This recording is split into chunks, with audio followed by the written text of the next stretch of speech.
నటి కాదంబరి జత్వానీ కేసులో అరెస్ట్ అయినటువంటి మాజీ ఇంటెలిజెన్స్ చీఫ్ సీనియర్ ఐపీఎస్ అధికారి పిఎస్ఆర్ ఆంజనేయులు కస్టడీ 3 రోజుల పాటు ముగిసింది. ఈరోజు మూడో రోజు కస్టడీలో పోలీసులు విచారణ చేశారు. అయితే 3 రోజుల పాటు జరిగినటువంటి కస్టడీలో పిఎస్ఆర్ ఆంజనేయులు ఎక్కడా కూడా ఈ కేసుకు సంబంధించి వ్యవహారంలో సిఐడి అధికారులు అడిగిన ప్రశ్నలకు సరైన సమాధానాలు చెప్పలేదని తెలుస్తుంది. దాదాపు నిన్న 80 ప్రశ్నలు, ఈరోజు దాదాపు 80 ప్రశ్నలు సంధించినప్పటికీ ఆయన ఎక్కడ కూడా తనకు తెలియదు, తనకు సంబంధం లేదనే విధంగా సమాధానాలు చెప్పినట్టు తెలుస్తుంది. ముఖ్యంగా ఈ కేసులో అప్పుడు ఇంటెలిజెన్స్ చీఫ్గా పనిచేసినటువంటి పిఎస్ఆర్ ఆంజనేయులు కాదంబరి జత్వానీ ముంబై నుంచి తీసుకురావడంతో పాటు ఇబ్రహీంపట్నంలో కేసు నమోదు చేసిన తర్వాత వాళ్ళ కుటుంబ సభ్యులను తీసుకొచ్చి అక్కడ వాళ్ళ మీద దాడి చేయించడంతో పాటు వాళ్ళ మీద అనేక రకాల కేసులు పెట్టి వేధించడంలో పిఎస్ఆర్ ఆంజనేయుల పాత్ర కీలకంగా ఉందనేది సిఐడి అధికారుల దగ్గర ఉన్న సమాచారం. వాళ్ళ దగ్గర ఉన్న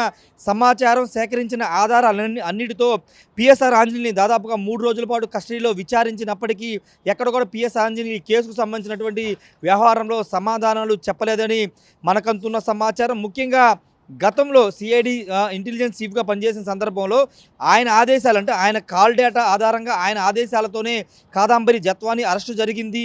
కుక్కల విద్యాసాగర్, A1 ఉన్నటువంటి కుక్కల విద్యాసాగర్, A2 ఉన్నటువంటి పిఎస్ఆర్ ఆంజనేయులు, వీళ్ళిద్దరూ చాలా క్రియాశీలకంగా వ్యవహరించారని కూడా తెలుస్తుంది. అయితే పిఎస్ఆర్ ఆంజనేయులు మాత్రం ఎక్కడో తనకు తెలియదనే సమాధానాన్ని చెబుతూ ఉన్నారు. అసలు ఈ కేసుతో తనకు సంబంధం లేదు, ఈ ఎఫ్ఐఆర్తో తనకు సంబంధం లేదు, అసలు ఎందుకు నన్ను ప్రశ్నలు వేస్తున్నారంటూ రివర్స్లో సిఐడి అధికారిని ప్రశ్నించినట్టు తెలుస్తుంది. అంతేకాదు ఒక ఇంటెలిజెన్స్ చీఫ్గా, ఒక రాష్ట్రానికి ఒక ఇంటెలిజెన్స్ చీఫ్గా ఉన్న సందర్భంలో నేను చాలామందితో మాట్లాడతాను, చాలామందితో మాట్లాడి అనేక సమాచారం తెలుసుకుంటాను, ఆ సందర్భంలో ఎవరితోనా మాట్లాడాను తప్పించి వ్యక్తిగతంగా కాదంబరి జత్వానీ కేసులో ఉద్దేశపూర్వకంగా తను ఎవరికి ఇన్స్ట్రక్షన్స్, ఆదేశాలు ఇవ్వలేదనేది ఆయన సిఐడి అధికారులకు చెప్పారు. ముఖ్యంగా కొన్ని ప్రశ్నలు సిఐడి అధికారులు గుచ్చి అడిగినప్పటికీ ఆయన సమాధానం చెప్పలేదని కూడా తెలుస్తుంది. ముఖ్యంగా జత్వానీకి సంబంధించి వాళ్ళ తల్లిదండ్రులు ఎవరు ఆదేశాల మేరకు అరెస్టు చేశారని, అక్రమ కేసులు బనాయించారనే ప్రశ్నకు ఈ కేసుతో నాకు ఎలాంటి సంబంధం లేదు, నన్ను ఎందుకు అడుగుతున్నారు, ఎఫ్ఐఆర్ నేను దాఖలు చేయలేదు, అది నా పరిధి కాదంటూ ఆయన దాటవేసే విధంగా మాట్లాడారని తెలుస్తుంది.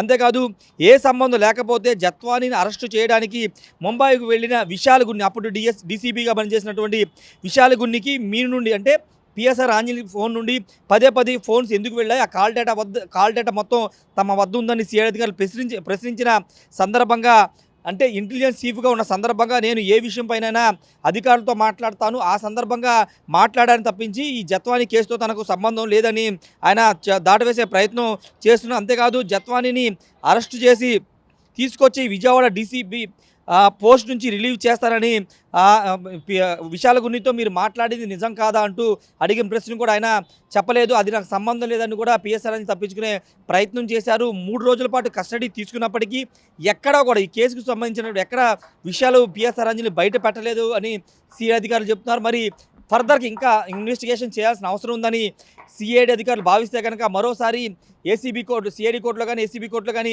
కస్టడీ పిటిషన్ వేసే అవకాశం అయితే కనబడుతుంది. మరోసారి కస్టడీకి ఇవ్వాలని కోరే అవకాశం కూడా కనబడుతుంది.